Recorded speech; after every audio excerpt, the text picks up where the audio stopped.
Rander causeway road પરથી એક આધેડ રાત્રે 11 વાગ્યાની આસપાસ તાપી નદીમાં પડતા ફાયર બ્રિગેડની ટીમે તાત્કાલિક રેસ્ક્યુ કરી આધેડને બહાર કાઢી હોસ્પિટલે ખસેડ્યા હતા। સુરત ફાયર વિભાગ પાસેથી મળતી માહિતી મુજબ રાંદેર કોઝવે પાસે ઉપર ટેકરાથી એક આધેડ નીચે તાપી નદીમાં પડી જતા આસપાસના લોકોએ ફાયર બ્રિગેડને જાણ કરી હતી, જેથી તાત્કાલિક ફાયર બ્રિગેડ અને સાથે રાંદેર પોલીસની ટીમ સ્થળે દોડી ગઈ હતી।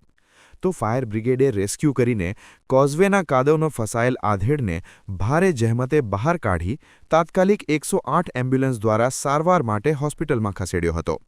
તો પોલીસ તપાસમાં આધેડનું નામ સુરેશ મિસ્ત્રી હોવાનું અને તે પત્ની મીનાબેન તથા પુત્ર જિગ્નેશ સાથે પાલનપુર પાટિયામાં રહેતા હોવાનું સામે આવ્યું છે। મારું નામ મુસ્તક ગોંડલ। અહીંયા એક આધેડ વ્યક્તિના કાકા પડી ગયા કે શું થયું ખબર નહીં પડી કોઝવેમાં। તાત્કાલિક ફાયર બ્રિગેડને ફોન કરવામાં આવ્યો, ફાયર બ્રિગેડવાળા આવ્યા અને એને બચાવી લેવામાં આવ્યો છે। અત્યારે હોસ્પિટલ લઈ ગયેલા છે। હું અહીંયા બાજુમાં જ રહું છું, કોઝવેની બાજુમાં। 11:15 વાગે ભાઈ પાલનપુર જગત નાકાના હતા એમ કહેતા હતા એ।